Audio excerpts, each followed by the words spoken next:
Aloha! It's 365 Hawaii. With Eric and Julie Ziemelis, and we are actually on the seawall near Kai's Eats and Drinks.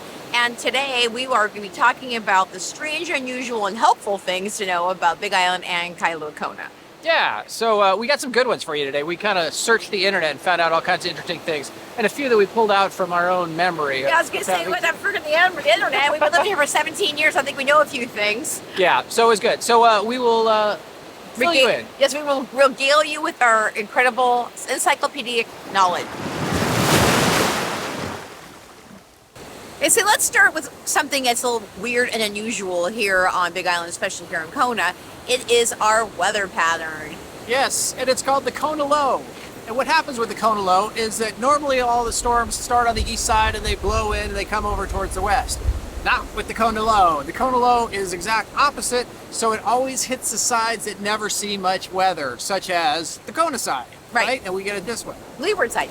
And so we were just talking about what makes this interesting too, is that, I don't know if you guys know this, but every side of every island has a Kona side, which basically means just dry, hot, and sunny, right? Yeah, yeah. So when we get a chance to see some heavy weather like we've been having for the last few days, and we've seen more of in the last year and a half, they say, hey, a Kona Low's coming. So if you guys hear that, it means that we got some wind and we got some thunder and lightning, and most likely rain coming out. And usually lots of it too. They're not going to say it's a Kona Low if it's just going to have a little rainstorm. It's got to have some punch to make it sound what it is. And who got punched on this one was East Hawaii, actually, with over a foot of rain. Which is funny because they aren't on the Kona Low side. I know, so it's kind of like it's called a Hawaii Island hit.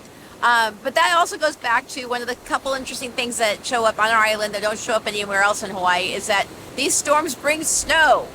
Yes, and I think out of this storm we probably got maybe, I think they're talking up to 3 feet or something like that. It was crazy. Yeah, on Mauna Kea. On Mauna Kea. Mauna Loa got snow, but not as much, of course. Yep. In fact, I saw pictures of the dusting, a little bit more than dusting on Mauna Loa, and to think that just a few weeks ago there was lava flowing down the side of that mountain, now it's covered in snow.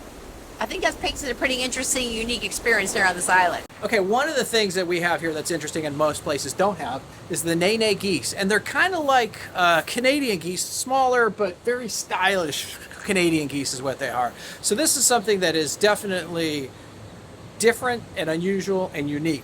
They almost went extinct. They are indigenous to Hawaii, and on our island, the shipments actually had a sanctuary for them, and they were able to save them and make them grow, and now they're all over the island. So if you were running around in Volcanoes National Park, you might actually see Nene crossing. You have to be very careful there, but these are showing up in golf courses and all over the island. So they have made a comeback.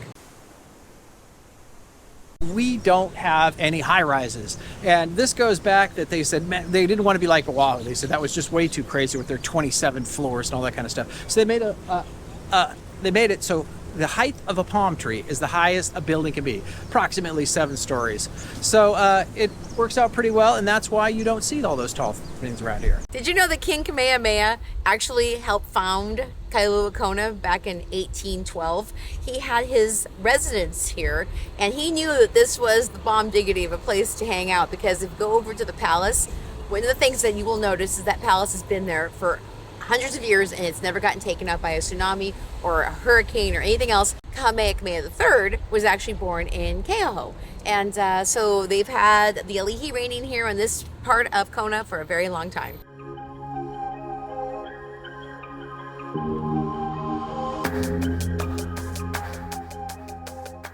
Hey, fans of the Kona Inn, did you know this was built in 1928? In fact, this is one of the first hotels in all of Kona District, and it was actually created by the Inter-Island Steam Corporation, because there was really no other place for these people to stay, so this was created, and it had a beautiful pool, and it was known as the place to come into Kailua Kona.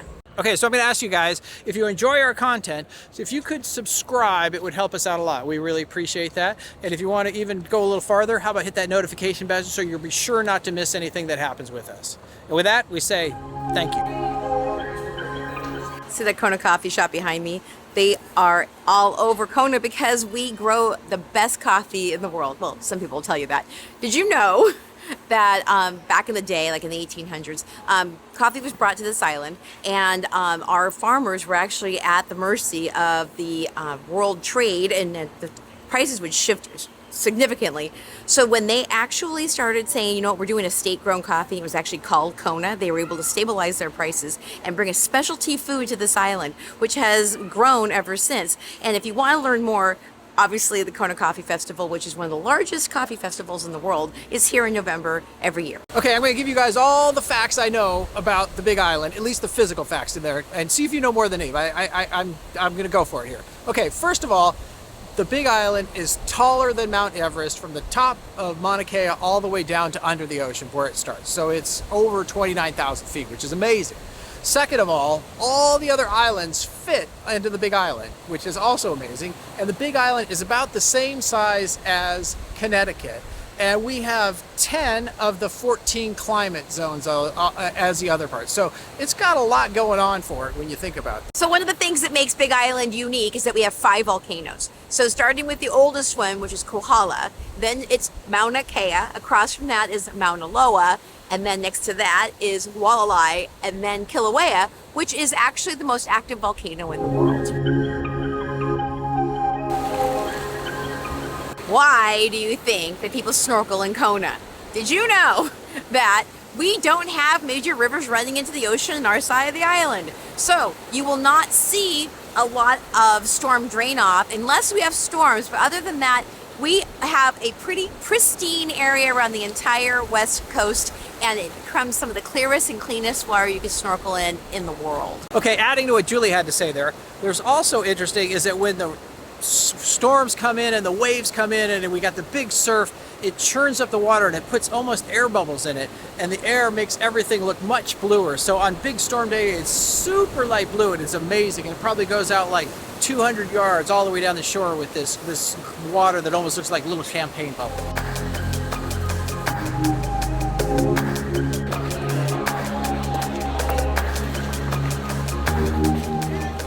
Okay, you know I'm not kidding when I say that there is more ABC stores per every square foot in Hawaii than anywhere else in the country, and especially here in Kona where we have 3 within the course of only 2 blocks of each other. Let's hear it on the ABC stores, guys. Big Island is one of the only places that people take lava off the island and they return it. Thousands of pieces of lava get returned in Volcanoes National Park every year. And the reason why you're not supposed to take lava off the island is because it's disrespectful. You're taking things that don't belong to you, and there seems to be some type of energy that will remind you of that. Many people feel they've had bad luck when they bring lava off the island into their homes, and so they feel the only way to rectify that is to send it back. So that's been, if this wasn't true, why are thousands of people returning rock back to the island? Okay, I'm going to add to Julie's story there. I had a friend who took the lava rocks and they went back to the States, and for the 3 months that they had this rock, bad things happened, all kinds of bad things, financial bad things, health things, and everything like that. And she finally had to bring it back. And so they came back, and they came back to Hilo. And when they came back to Hilo, they decided that I won't return it back to the volcano. And so they went to Hilo Bay, and she threw it into Hilo Bay, and as she was throwing it into Hilo Bay, she slipped on the rock and broke her pelvis. So if that doesn't say bad things don't happen, because it really wanted to go back to the place it was. So you be mindful about not taking things off the island. Okay, so one of the interesting things you guys might, is the lizards. And you guys, lizards and geckos, excuse me, and they're separate. And this is why I want to kind of give you guys a little bit of a tidbit on this, is that you guys see, of course, the geckos that are around here, and they're not actually indigenous of Hawaii. They are actually, they have been brought in from Madagascar. And they actually have, some of the ones in Madagascar tend to be about that thing, but here they're not. But what's here is an Aneole, A-N-O-L-E, that's a Hawaiian lizard, and then that is native. And the geckos tend to pick on the Hawaiian lizards, so you tend to see more geckos than you do lizards. Interesting fact.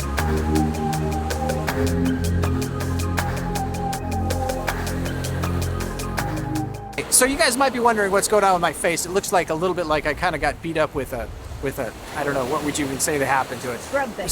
Yeah, I got scrubbed good. So if you're fair-skinned and live in Hawaii for any length of time, the sun tends to get you. And I didn't be out in the sun until I got here to Hawaii, and I really try to be good about it. But it's still mighty bright here, so always wear your sunscreen. And this was just kind of burned off last week, and it's starting to look pretty good right now, and I think it'll heal nicely. But you got to be careful of those things. Let me tell you about some of the different crazy animals they have in the Bay Area, starting with the mongoose. And we don't have, I know you don't have mongoose on the mainland, so they're definitely interesting, and they're small, and they got little red eyes, they're long, and they got little feet, and they run really fast. But they were brought over here, and they were brought over to take out the rats. They thought this would be a great way to do that. Well, guess what happened? The rats come out at night, and the mongoose come out at day, never saw each other, and both populations are doing fine here. So some of the other things we have here is we've got goats, of course, and if you're not used to those, they're all over the place. And then lastly, we've got these donkeys, and they're called the nightingale donkeys, and they're all up in Waikoloa for the longest time, and they were crossing the road, and they were here for years. You guys might have known about it. And since that time, there was a drought, and they were able to remove 90% of the donkeys. They took them to Reno, outside of Reno, where the Mustangs are. And so now they're gone, but there's still a few left. So if you're up in Waikoloa and you're driving through, it's on the north side of the going towards the upper road. That's where the donkeys are. There's still a few left that are up. Okay, we've given you guys a lot of information, and one of the things I definitely want to tell you guys about is the Pono Pledge, and that is for all the islands of Hawaii, and that is making sure that you respect the land, the ocean, the people, the whole thing. We're going to drop a note down below. You guys can click on the Pono Pledge and take it, and it's your best way of saying, you know what, we appreciate the Hawaii Island and the Hawaiian Island chain, and we want to take care of it. I hope you guys learned a lot from today's video. Yeah, and if you guys are coming to Hawaii Island, especially for the first time, do some research. You know what? You'll never, ever just regret not getting more information about this island and all the things that, make it unique and special before you get here. And we hope that this kind of like piqued your interest, so you'll want to learn more. And the amazing thing is that we've been here we've started coming off and on since 2005, full-time since 2010. And we still don't know everything. We're still learning a lot. And people tell us stuff all the time. We remember it, but it's kind of one of those, it's interesting. Many stories, many facts, many interesting things about our wonderful island. Is the Kona lifestyle for you, and you want to make a move here and buy a piece of property? We sell real estate.